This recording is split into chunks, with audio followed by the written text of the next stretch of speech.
अथ लघुन्यासः।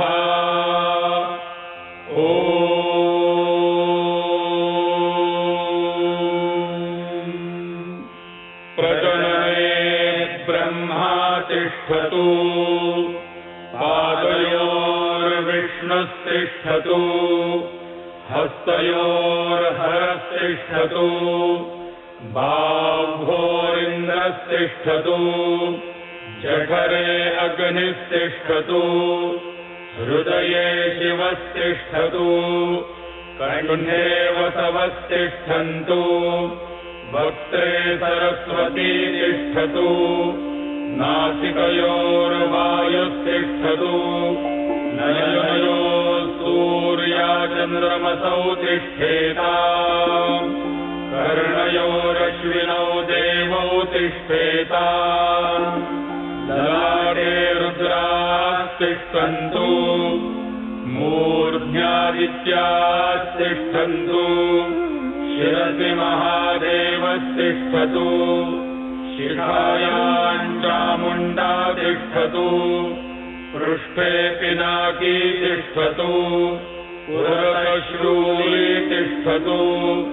पार्श्वयोः शिवाशङ्करौ तिष्ठेताम्,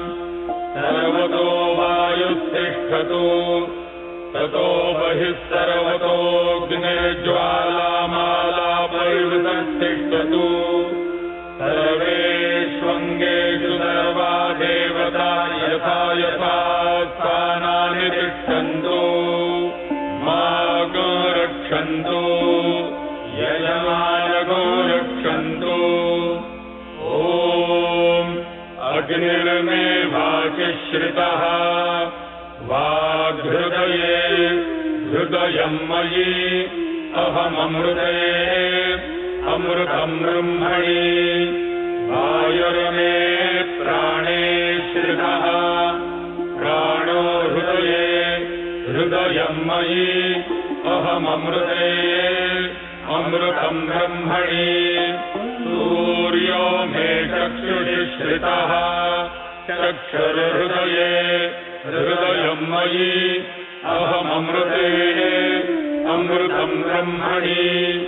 चन्द्रमा मे मनसि श्रितः, मनो हृदये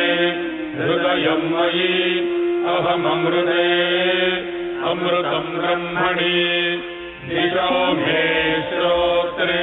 श्रिताः, श्रोत्रगहृदये हृदयं मयि, अहममृते अमृतं ब्रह्मणि,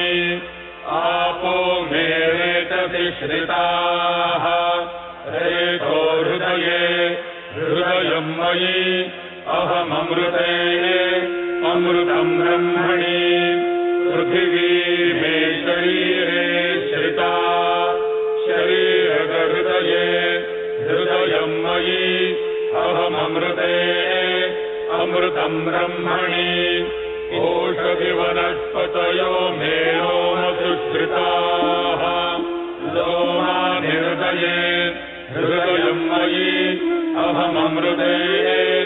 अमृतं ब्रह्मणि, इन्द्रो मे बले श्रितः, बलगहृदये हृदयं मयि, अहममृते अमृतं ब्रह्मणि, पर्जन्यो मे मूर्ध्नि श्रितः, मूर्धा हृदये हृदयं मयि, अहममृते अमृतं ब्रह्मणि, ईशानो मे मन्यो श्रितः, मन्यर्हृदये हृदयं मयि, अहममृते अमृतं ब्रह्मणि, आत्मा आत्मनि श्रितः, आत्मा हृदये हृदयं मयि, अहममृते अमृतं ब्रह्मणि, पुनर्म आत्मा पुनरायुरागात्, पुनः प्राणः पुनराकूतमागात्, वैश्वानरो रश्मिभिर्वावृधानः, अन्तस्तिष्ठत्वमृतस्य गोपाः, एवं सर्वशरीरौ स्पृशेत, अथा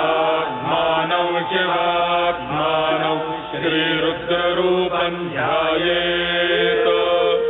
शुद्धस्फटिकसङ्काशम् त्रिनेत्रम् पञ्चवक्त्रकम् गङ्गाधरम् दशभुजम् सर्वाभरणभूषितम् नीलग्रीवं शशाङ्काङ्कम् नागयज्ञोपवीतिनम् व्याघ्रचरमोत्तरीयम् च वरेण्यमभयप्रदम् कमण्डलवक्षसूत्राभ्याम् अन्वितम् शूलपाणिनम् ज्वलन्तम् पिङ्गलजटाशिखामुद्योतकारिणम् अमृतेनाप्लुतम् हृष्टमुमादेहारधारिणम् दिव्यसिंहासनासीनम् दिव्यभोगसमन्वितम् दिग्देवता समायुक्तम् सुरासुरनमस्कृतम् नित्यम् च शाश्वतम् शुद्धम् ध्रुवमक्षरमव्ययम् सर्वव्यापिनमीशानम् रुद्रम् वै विश्वरूपिणम् एवम् ध्यात्वा द्विजः सम्यक् ततो यजनमारभेत आराधितो मनुष्यैस्त्वगसिद्धैर्देवासुरादिभिः आराधयामि भक्त्या त्वाम् माम् गृहाण महेश्वर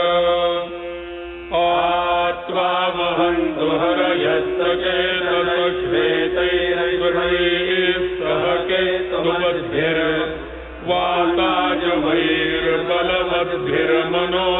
केतुवद्भिर्वाताजभैर्बलवद्भिर्मनोजभैरायाहि शीघ्रम् मम हव्याय सर्वो स्वामिन् सर्वजगन्नाथ यावत् पूजावसानकम् तावत् त्वम् प्रीतिभावेन लिङ्गेऽस्मिन् सन्निधो भव शान्तिदो भव सुप्रसन्नो भव वरदो भव अनेन लघुन्यासेन श्रीपरमेश्वरः प्रीयताम् इति लघुन्यासः समाप्तः।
अथ श्रीशिवमहिम्नस्तोत्रम्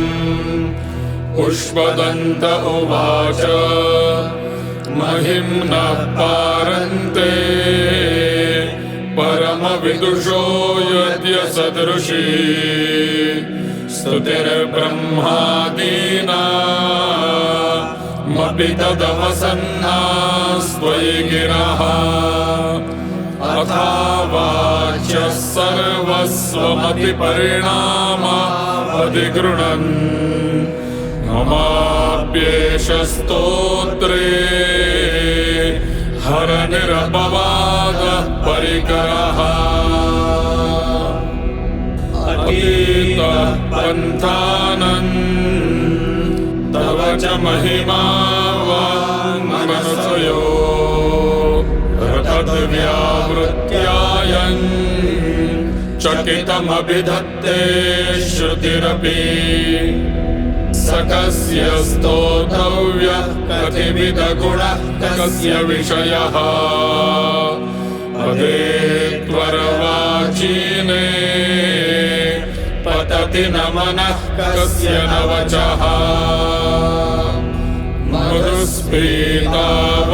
च परममृतं निर्मितवतस्तव ब्रह्मन् किं वा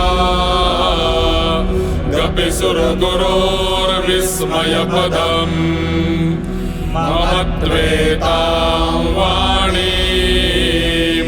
गुणकथनपुण्येन भवतः गुणामेत्यर्थेऽस्मिन् पुरमथनबुद्धिर्व्यवसिता तवैश्वर्यै यत्तज्जगदुदयरक्षा प्रलयकृत्रयी वस्तु व्यस्तम् तिसृषु गुणभिन्नासु तनुषु अभव्यानामस्मिन् वरदरमणीयामरमणी विहन्तु व्याक्रोशीं विदधत इहैके जडधियः किमिह किङ्कायः स खलु किमुपायस्त्रिभुवनम् किमाधारो धाता सृजति किमुपादान इति च अतर्क्यैश्वर्ये त्वयि यदवसरदुस्थो हतधियः कुतर्कोऽयं कांश्चिन् मुखरयति मोहाय जगतः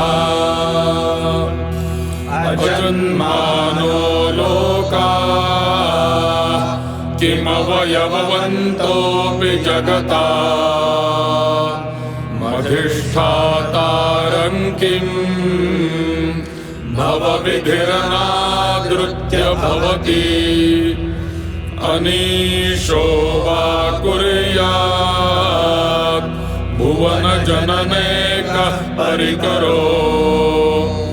यतो मन्दास्त्वां प्रत्यमरवरसंशेरत इमे त्रयी साङ्ख्यं योगः पशुपतिमतं वैष्णवमिति प्रभिन्ने प्रस्थाने परमिदमदः पथ्यमिति च रुचीनां वैचित्र्या दृजुकुटिलनानापथजुषाम् नृणामेको गम्यस्त्वमसि पयसामर्णव इव मोहोक्षः खट्वाङ्गम् परशुरजिनं भस्मफणिनः कपालं चेति यत्तव वरदतन्त्रोपकरणम् सुरास्तान्तां वृद्धिं दधति तु भवद्भ्रू प्रणिहिताम् न हि स्वात्मा रामम् विषयमृगतृष्णा भ्रमयति ध्रुवं कश्चित् सर्वं सकलमपरस्त्वध्रुवमिदम् परो ध्रुव्याद्रव्ये जगति गतदिव्यस्तविषये समस्तेऽप्येतस्मिन् पुरमथनतैर्विस्मित इव स्तुवञ्जिह्रेमि त्वां न खलु ननु दृष्टा मुखरता तवैश्वर्यं यत्नात् यदुपरि विरिञ्चिर्हरिरधः परिच्छेत्त्वय्याता वनलमनलस्कन्धवपुषः ततो भक्तिश्रद्धा भरगुरुगृणध्यान् गिरिशयत्स्वयन्तस्तेताभ्याम् तव किमनुवृत्तिर्न फलति अयत्नादापाद्य त्रिभुवनमवैरव्यतिकरम् दशास्यो यद्बाहून् नवृतर्णकण्डूपरवशान् शिरः पद्मश्रेणी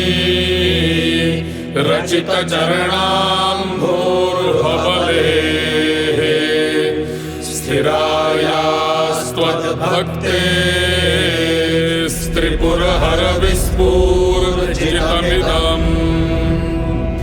अमुष्यत्वत्सेवा समधिगतसारं भुजवनम् बलात् कैलासेऽपि त्वदधिवसतौ विक्रमयतः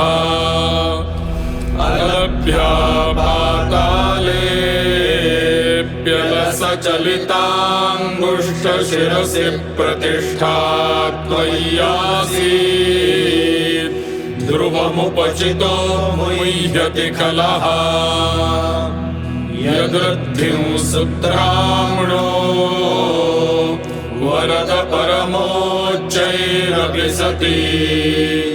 मधश्चक्रे बाणः परिजनविधेय त्रिभुवनः न तच्चित्रं तस्मिन्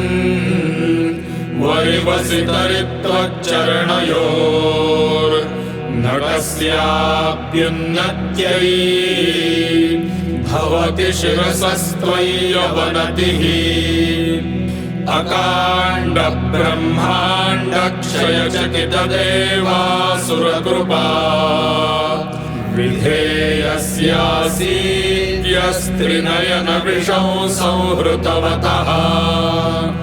सकल्माषः कण्ठे तव न कुरुते न श्रियमहो विकारोऽपि श्लाघ्यो भुवन भयभङ्गौ व्यसनिनः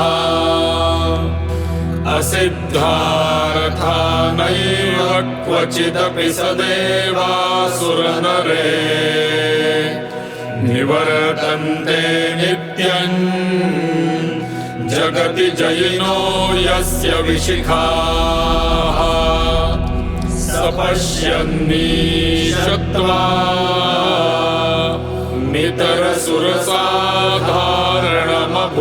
नितरसुरसाधारणमभूत् स्मर स्मरतव्यात्मा न हि वशिषुपथ्यः परिभवः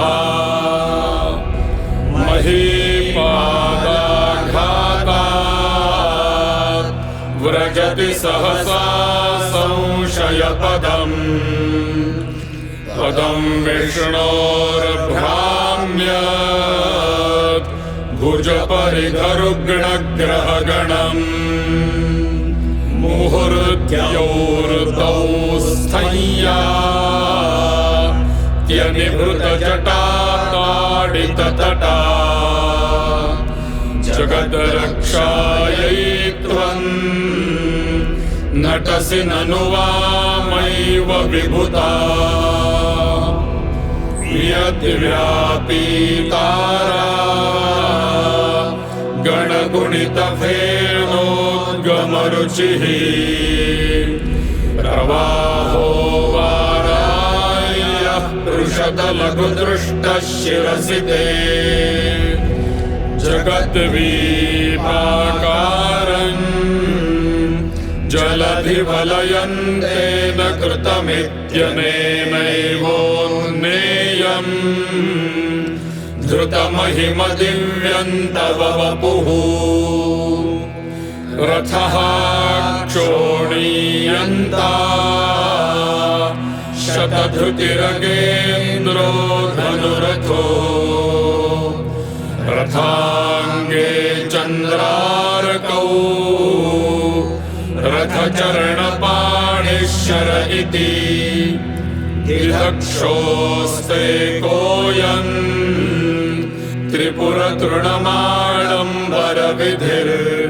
त्रिपुरतृणमाडम्बरविधिर्विधेयैः क्रीडन्त्यो न खलु परतन्त्राः प्रभुधियः हरिस्ते साहस्रम् कमलबलिमाधाय पदयोर्यदेको नेतस्मिन् निजमुदहरन्नेत्रकमलम् गतो भक्त्युद्रेकः परिणतिमसौ चक्रवपुषा त्रयाणां रक्षायै त्रिपुरहरजागर्ति जगताम् क्रतौ सुप्ते जाग्रत्वमसि फलयोगे क्रतुमताम् क्व कर्मप्रध्वस्तम् फलति पुरुषाराधनमृते अतस्त्वां सम्प्रेक्ष्य क्रतुषु फलदानप्रतिभुवम् श्रुतौ श्रद्धां बद्ध्वा दृढपरिकरः कर्मसु जनः क्रियादक्षो दक्षः क्रतुपतिरधीशस्तनुभृता मृषीणामार्द्विज्जम् शरणदसदस्याः सुरगणाः क्रतुप्रेषस्त्वत्तः क्रतुफलविधानौ व्यसनिनो ध्रुवं कर्तुः श्रद्धा विधुरमभिचाराय विमखाः प्रजानाथन्नाथ प्रसभमभिकं स्वान् दुहितरम् गतं रोहितभूताम् ऋरमयिषु मृष्यस्य वपुषा धनुष्पाणेर्यातम् दिवमपि सपत्राकृतममुम् त्रसन्तन्तेऽद्यापि त्यजति न मृगौ व्याधरभसः स्वलावण्याशंसा धृतधनुषमह्नाय तृणवत्पुरः प्लुष्टन् दृष्ट्वा पुरमथनपुष्पायुधमपि यदि स्त्रैणन् देवी यमनिरतदेहार्धघटना तवैधित्वा मद्दा बत वरदमुग्धा युवतयः श्मशानेष्वा क्रीडा स्मरहरपिशाचा सहचरा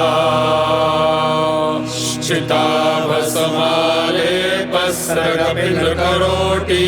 परिकरः अमङ्गल्यौ शीलम्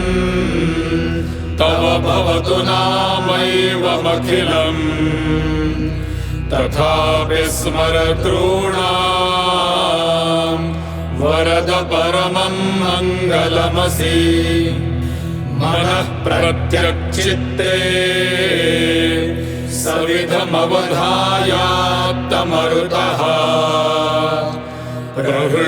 प्रहृष्यद्रोमाणः प्रमथसलिलोत्सङ्गितदृशः यदा लोक्याह्लादम् हृदयिव निमज्जयामृतमये दधत्यन्तस्तत्त्वम् किमपि यमिनस्तत्किल भवान् त्वमर्कस्त्वं सोमस्त्वमसि पवनस्त्वं हुतवहस्त्वमापस्त्वं व्योम त्वमुधरणिरात्मा त्वमिति च परिच्छिन्नामेवम् त्वयि परिणता बिभ्रतु गिरम् न विदमस्तत्तत्त्वम् वयमिह तु यत्त्वन्न भवसि त्रयीं तिस्रो वृत्तिस्त्रिभुवनमथो त्रीनपि सुरा नकाराद्यैर्वर्णैः स्त्रिभिरभिदधत्तीर्णविकृति तुरीयन्ते धामध्वनिभिरवरुन्धानमणुभिः समस्तौ व्यस्तन्त्वा शरणदगृणाद्यो विधिपदम् भवः शर्वो रुद्रः पशुपतिरथोग्रः सह महांस्तथा भीमेशाना विधियदभिधानाष्टकमिदम् अमुष्मिन् प्रत्येकम् प्रविचरति देवश्रुतिरपि प्रियायास्मै धाम्ने प्रविहितनमस्योऽस्मि भवते नमो नेदिष्ठाय प्रियतवदविष्ठाय च नमो नमः क्षोदिष्ठाय स्मरहरमहिष्ठाय च नमः नमो वरशिष्ठाय त्रिनयनयविष्ठाय च नमो नमः सर्वस्मै ते तदिदमिति शर्वाय च नमः बहरजसे विश्वोत्पत्तौ भवाय नमो नमः प्रबलतमसे तत्संहारे हराय नमो नमः जनसुखकृते सत्त्वोद्रिक्तौ मृडाय नमो नमः प्रमहसि पदे निस्त्रैगुण्ये शिवाय नमो नमः कृशपर्णति चेतः क्लेशवश्यं क्वचेदम् क्व च तव गुणसीमोल्लङ्घिनी शश्वतृद्धिः इति चकितममन्दीकृत्य मां भक्तिराधात् वरदचरणयोस्ते वाक्यपुष्पोपहारम् असितगिरिसमौ स्यात् कज्जलौ सिन्धुपात्रे सुरतरुवर्षाका लेखनी पत्रमुर्वी लिखति यदि गृहीत्वा शारदा सार्वकालम् तदपि तव गुणानामीशपारं न याति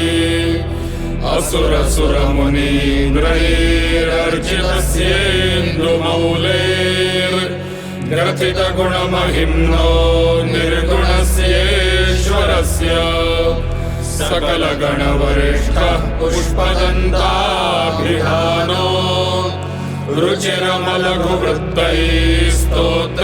रुचिरमलघुवृत्तैस्तोत्रमेतच्चकार अहरहर नवद्यम् धूर्यते स्तोत्रमेतत् पठति परमभक्त्या शुद्धचित्तः पुमान्यः स भवति शिवलोके रुद्रतुल्यस्तथात्र प्रचुरतरधनायुः पुत्रवान् कीर्तिमांश्च महेशान्नापरो देवो महिम्नो नापरा स्तुतिः अघोरान्नापरो मन्त्रो नास्ति तत्त्वं गुरोः परम् दीक्षादानन्तपस्तीर्थम् ज्ञानैयागादिताः क्रियाः महिम्नस्तव पाठस्य कलानार्हन्ति षोडशीम् कुसुमदशननामा सर्वगन्धर्वराजः शशिधरवरमौलेर्देवदेवस्य दासः स गुरुनिजमहिम्नो भ्रष्ट एवास्य रोषात् स्तवनमिदमकार्षीत् दिव्यं महिम्नः सुरवरमुनिपूज्यं स्वर्गमोक्षैकहेतुम् पठति यदि मनुष्यः प्राञ्जलिर्नान्यचेताः व्रजति शिवसमीपं किन्नरैः स्तूयमानः स्तवनमिदममोघं पुष्पदन्तप्रणीतम् आसमाप्तमिदं स्तोत्रम् पुण्यं गन्धर्वभाषितम् अनौपम्यं मनोहारी शिवमीश्वरवर्णनम् इत्येषा वाङ्मयी पूजा श्रीमच्छङ्करपादयोः अर्पिता तेन देवेशः प्रीयतां मे सदा शिवः तव तत्त्वन्न जानामि कीदृशोऽसि महेश्वर यादृशोऽसि महादेव तादृशाय नमो नमः एककालं द्विकालं वा त्रिकालं यः पठेन्नरः सर्वपापविनिर्मुक्तः शिवलोके महीयते। श्रीपुष्पदन्तमुखपङ्कजनिर्गतेन स्तोत्रेण किल्बिषहरेण हरप्रियेण कण्ठस्थितेन पठितेन समाहितेन सुप्रीणितो भवति भूतपतिर्महेशः इति श्रीपुष्पदन्तविरचितम् श्रीशिवमहिम्नस्तोत्रं सम्पूर्णम् श्रीसाम्ब सदाशिवार्पणमस्तु। नमः पार्वतीपते हर हर महादेव।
जटाटवी गलज्जल प्रवाह पाविपस्थले कलेवलम्ब्य लम्बिताम्भुजङ्गतुङ्गमालिका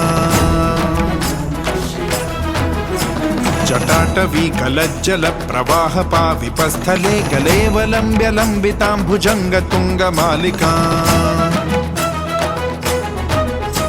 डमड्डमड्डमड्डमन्निनादवड्डमर्वयं चकार चण्डताण्डवं तनोतु न शिव शिवम्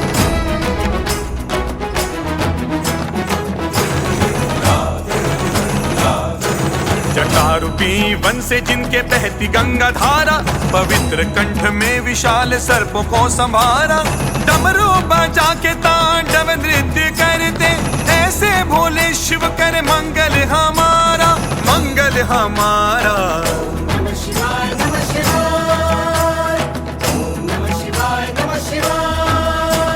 जटाकटाह सम्भ्रम प्रमन्निलिम्प निर्झरी विलोल वीचि वल्लरी विराजमान मूर्धनि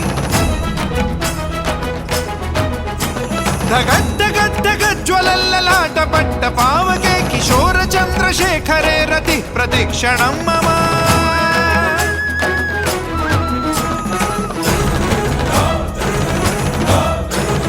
शीश पे जटा कड़ाह वेग अति प्यारा चंचल तरंग गंगा की शोभनीय धारा ललाट अग्नि तीव्र है जल रही है स्वर लिए चंद्रशेखर बढ़ा दो प्रेम का उजाला, प्रेम का उजाला। नमः शिवाय नमः शिवाय, ओम नमः शिवाय नमः शिवाय। राधरेन्द्र नंदिनी विलास बंधु बंधुरस्फुरद्दिगंत संतति प्रमोदमान मानसे। कृपा कटाक्ष धोरणे निरुद्ध दुर्धरापति क्वचित् दिगंबरे मनो विनोद में तु वस्तुनि।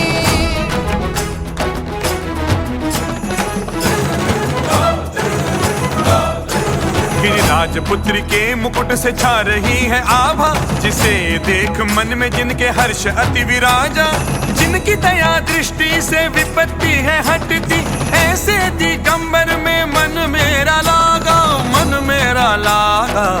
नमः शिवाय नमः शिवाय, ओम नमः शिवाय नमः शिवाय। जटाभुजंग पिंगल स्फुरत् फणामणि प्रभा कदम्ब कुंकुमद्रव प्रलिप्त दिग्वधूमुखे।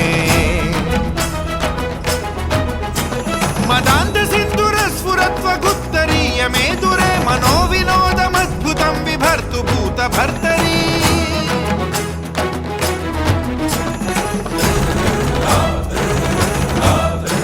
जटा सर्प फणमणि से पीत प्रभा पुंज, लगा दिशावधू के मुख पे जैसे रोली झुंड। मस्त गज वस्त्र से हुए सौम्य रंग, भूतनाथ में चित्त पावे आनंद, पावे आनंद। नमः शिवाय नमः शिवाय, ओम नमः शिवाय नमः शिवाय। सहस्रलोचन प्रभुत्व शेषलेख शेखर प्रसून धूलि धोरणी विधूसराघ्रिपीठ भू। भुजंग राजमालया निबद्ध जाट जूटका त्रिये चिराय जायता चकोर बंधु शेखरः।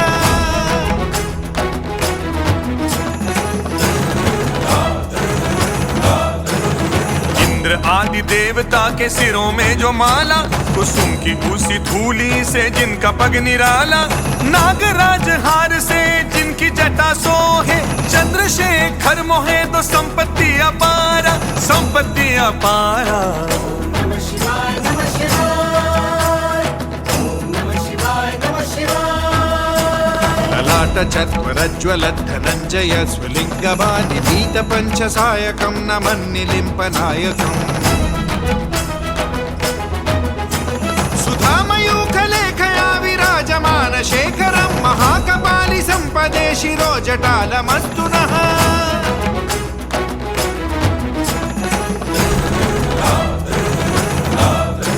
जिनके ललाट वेदी पर ज्वलंत तेज ज्वाला, मदन हुए थे नष्ट इंद्र ने नमन संभाला। सुधाकर कला से सुशोभित मुकुट है, शिव जटाधारी वैभव दो विशाला, वैभव विशाला। नमः शिवाय नमः शिवाय, ओम नमः शिवाय नमः शिवाय। कराल भाल पट्टिका धगद् धगद् धगज्वल धनंजयाधरी कृत प्रचंड पंचसायके। धराधरेन्द्र नंदिनी कुचाग्र चित्र पत्रक प्रकल्पनैक शिल्पिनी त्रिलोचने रतिर्ममा।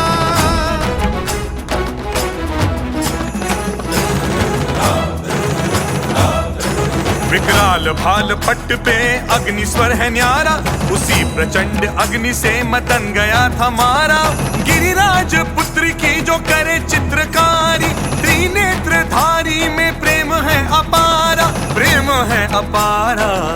नमः शिवाय नमः शिवाय,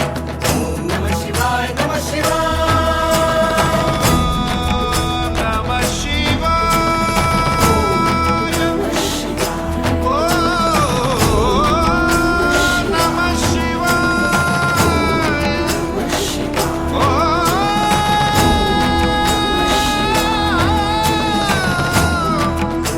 नमः शिवाय।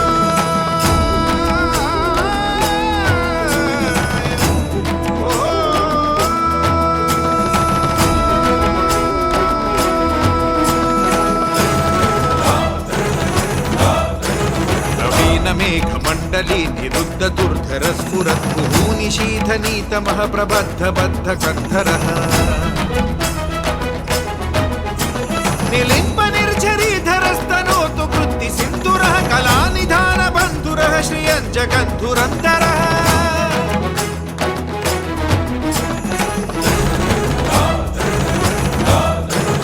नए मेघों का समूह दीप्त पूर्ण जैसा, अमावस की अर्धरात्रि शाम कंठ ऐसा, हाथ चर्म चंद्र से अलंकृत रहते, ऐसे शंभु करे संपत्ति विस्तारा, संपत्ति विस्तारा। नमः शिवाय नमः शिवाय ओम नमः शिवाय नमः शिवाय प्रफुल्ल नील पंकज प्रपंच कालिम प्रभा विडम्बि कंठ कंधरारुचि प्रबंध कंधरम् स्मरच्छिदं पुरच्छिदं भवच्छिदं मखच्छिदं गजच्छिदान्तकच्छिदं तमञ्च कच्छिदं पदे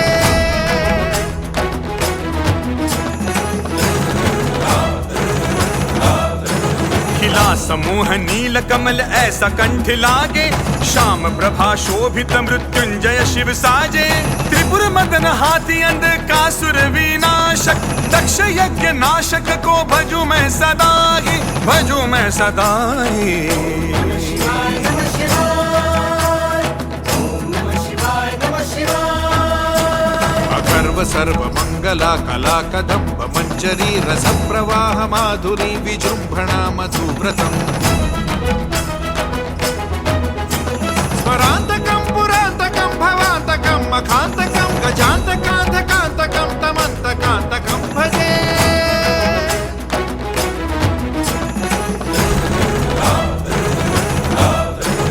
उमा कला लता दल में मद रहित जो जावे, भ्रमर बन के मधुरस पान से मुस्कावे, त्रिपुर मदन यम भव गज अंधक मारा, दक्ष यज्ञ नाशक को भजे मन मेरा, भजे मन मेरा।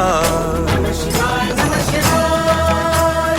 ओम नमः शिवाय नमः शिवाय जयद्वद प्रविभ्रम प्रमद्भुजङ्गमश्वसत् विदीर्घमत्क्रमत्फुरत्करालभालहव्यवा धिमिद्धिमिद्धिमिध्वनं मृदङ्गतुङ्गमङ्गलध्वनिक्रम प्रवर्तिता प्रचण्ड ताण्डव शिवा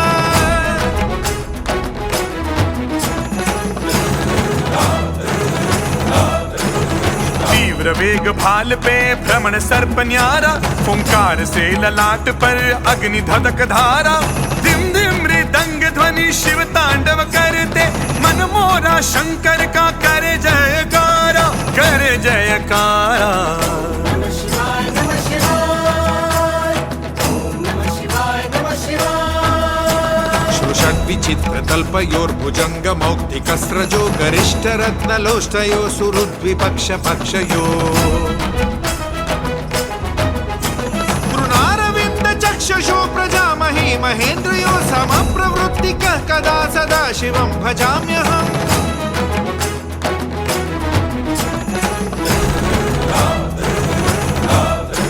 पत्थर सुरम्य शैया और ब्याल मोती माला, बहुमूल्य रत्न मिट्टी कर्ण शत्रु मित्र पाला, तिणकमल लोचना प्रजा महाराजा, समान भाव रखूं कब भजू शिव माला, भजू शिव माला। नमः शिवाय नमः शिवाय ओम नमः शिवाय नमः शिवाय निलिम्ब निर्झरी निकुंज कोटरे वसन् विमुक्त दुर्मति सदा शिरस्तमञ्जलिं वहन् विलोल लोल लोचनोललाम भाल लग्नकः शिवेति मन्त्रमुच्चरन् कदा सुखी भवाम्यहम्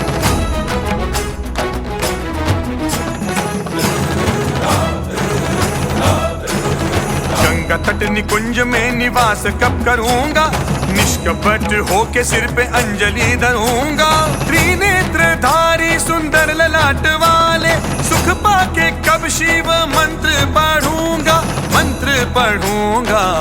नमः शिवाय नमः शिवाय ओम नमः शिवाय नमः शिवाय इदं हि नित्यमेव मुक्तमुत्तमोत्तमं स्तवं पठान् स्मरन् ब्रुवन्नरो विशुद्धिमेति सन्ततम्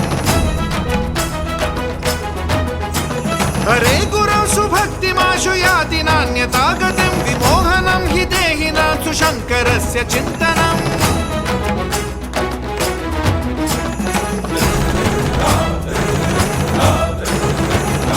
श्रेष्ठ स्तोत्र से स्तुति जो करता,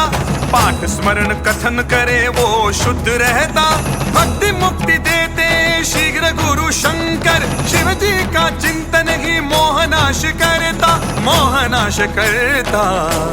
शिवाय नमः शिवाय, ओम नमः शिवाय नमः शिवाय।